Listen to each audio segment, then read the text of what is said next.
মঙ্গলসিদ্ধা লঞ্চঘাট থেকে তাশরিফ-3 এইমাত্র ব্যাঘাট দিল পরবর্তী ঘাটের উদ্দেশ্যে, এবং এর পরবর্তী ঘাট হলো হাকিমউদ্দিন লঞ্চঘাট।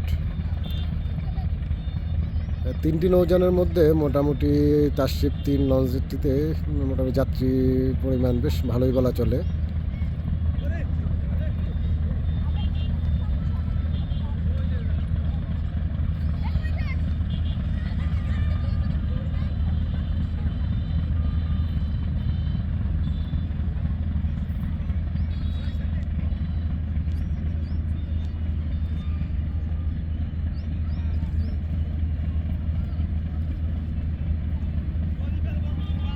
ভোলা জেলার লালমোহন উপজেলার অন্তর্গত মঙ্গলসিদ্ধা লঞ্চঘাটটি একসময় যাত্রী জ্যাকপট হিসেবে বেশ সুনাম অর্জন করেছিল, কিন্তু পার্শ্ববর্তী লালমোহন রোডের উত্থানে এই লঞ্চঘাটটির যাত্রী বেশ অনেকটাই ভাটা পড়েছে বলা চলে।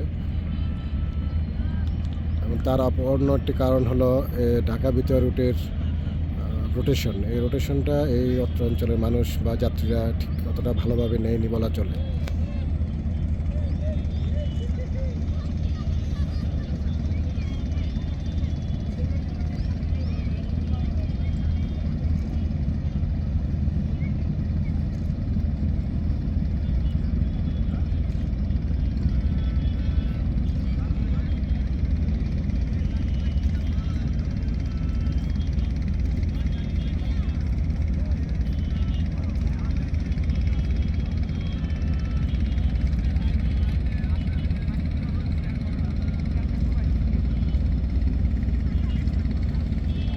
তাশরিফ-3 লঞ্চটি ব্যাঘাট দিয়ে তার মূল চ্যানেলে প্রবেশ করবে। কিছুদিন আগেও এই চ্যানেল দিয়ে লঞ্চগুলো যাতায়াত করতে পারতো না ডুবোচরের কারণে। এখন জোয়ারের কারণে পানি বৃদ্ধির ফলে লঞ্চগুলো মোটামুটি তাদের মূল চ্যানেল ধরে তজুমউদ্দিন পার হয়ে হাকিমউদ্দিন লঞ্চঘাটে যেতে পারে। কিন্তু এর আগে লঞ্চগুলো ঠিক সোজা অপর পাড় দিয়ে যে অপর পাড়ে তীর ঘেঁষে তারপর হাকিমউদ্দিন লঞ্চঘাট যেতে হতো তাদের।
ডাইহার্জের গর্জন বেশ শুনতে কানে একটা আলাদা শান্তি এবং স্বস্তি অনুভব হয়।